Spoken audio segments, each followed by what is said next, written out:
Hello guys, नमस्कार. कशा आहात? आय होप मजेत असाल.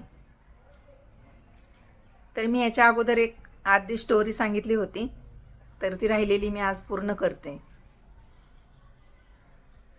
तर ती मुलगी सासरी जाते आणि सासरी गेल्यानंतर 1 वर्षांनी परत आईकडे येते डिलिव्हरीसाठी. आईने काय सांगितलं होतं की फक्त एक मुलबाळ होईपर्यंत तू थांब आणि डिलिव्हरीला आली की परत तुला पाठवणार नाही. मग ती डिलिव्हरीला येते, डिलिव्हरी होते तिची आणि 1 महिना होतो. 1 महिन्यानंतर सासरचे तिला भेटायला येतात. आईने तिला सांगितलं होतं की तुझ्या सासूला सांग की अजून 15 दिवस राहते. एकदा सासरी गेल्यानंतर आयुष्यभराची कामं करायचीच आहेत. आराम करायचे दिवस असतात, तेवढ्या निमित्ताने आराम मिळतो. तुझ्या सासूला सांग 15 दिवस थांबते म्हणून. ऊसाचे आणि कापसाचे पैसे आले की लेकराला एक साखळी घेते आणि तुला भारीतली साडी घेते. आणि हवं तर सांग सासूला की गाडी करून पदरच्या पैशाने तुला सोडवायला येते, पण 15 दिवस थांब. मग ती आईला म्हणते, आई कशाला सांभाळत बसते? ज्याची बला त्याच्या घरी जाऊ दे ना. बला माहिती आहे तुम्हाला? जावयाचं पोर. ज्याची बला ज्याच्या घरी सुखी राहू दे. इथं असल्यानंतर आली सर्दी, आला खोकला, आला ताप, पाणीच बदललं, ही डोकंदुखी करण्यापेक्षा जाऊ दे ना, ज्याच्या त्याच्या घरी सुखी राहू दे. म्हणजे सासरी न जाणारी मुलगी आज हे शब्द बोलते. सासरी नको जायचं म्हणत होती सुरुवातीला, तर आज मूल झाल्यानंतर तिचे विचार बदलले.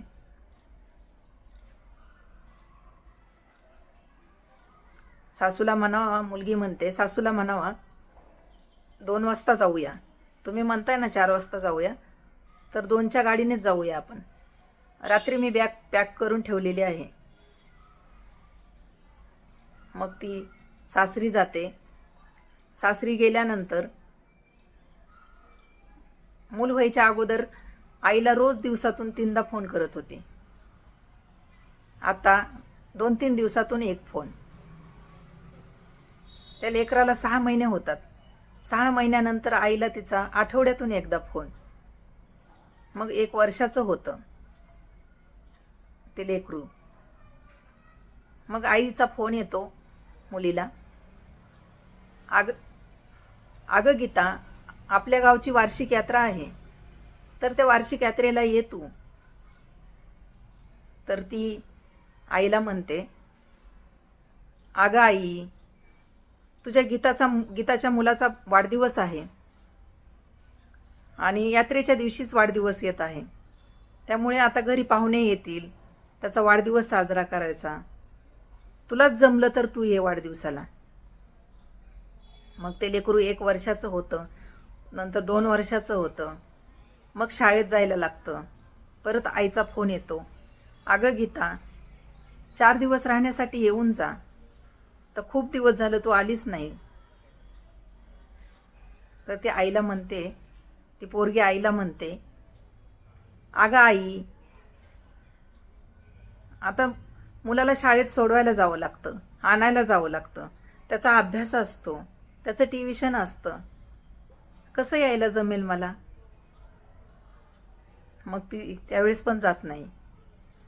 मग ते लेकरू मोठं होतं, त्याचं लग्न होतं आणि लग्न झाल्यानंतर आई परत फोन करून म्हणते की आता तरी 4 दिवस येऊन जा. ती आईला पोरगी म्हणते, अगं आई, आता सुनाकडे लक्ष द्यायला कोण आहे? आता येऊन कसं जमेल मला? ती ऑफिसला जाते, मुलगा ऑफिसला जातो, नवरा ऑफिसला जातो. मग तिच्याकडे लक्ष द्यायला कोण आहे? कसं येऊ मी? नंतर नातू होतो. मग आई म्हणते, अगं आता तरी ये माहेरी 4 दिवस राहण्यासाठी. तू पण माहेर पण भोगशील आणि मला पण 4 शब्द माझ्या मनातले तुला सांगता येतील. ते म्हणते, पोरगी म्हणते, अगं आई तुझ्या कुठं नाती लागत बसती?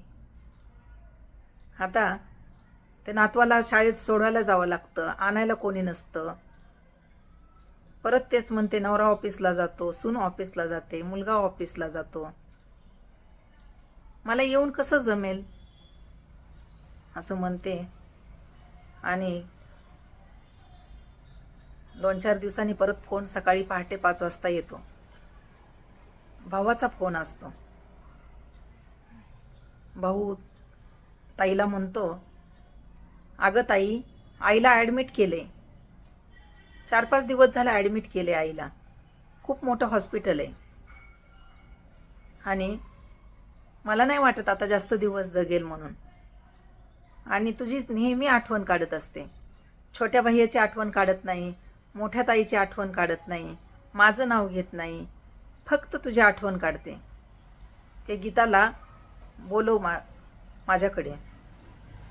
सतत तुझं म्हणजे दोसरा काढलाय तिने, सतत आठवण काढत असते. तू एकदा येऊन जा म्हणजे आमच्या पण जीवाला बरं वाटेल. त्यावेळेस भावाला ती म्हणते, अरे तुला पण कळत नाही का रे, माझ्या पाठीमागे किती जिम्मेदारी आहे, मला येऊन कसं जमेल. मग त्यावेळेस भाऊ रागाने फोन ठेवतो.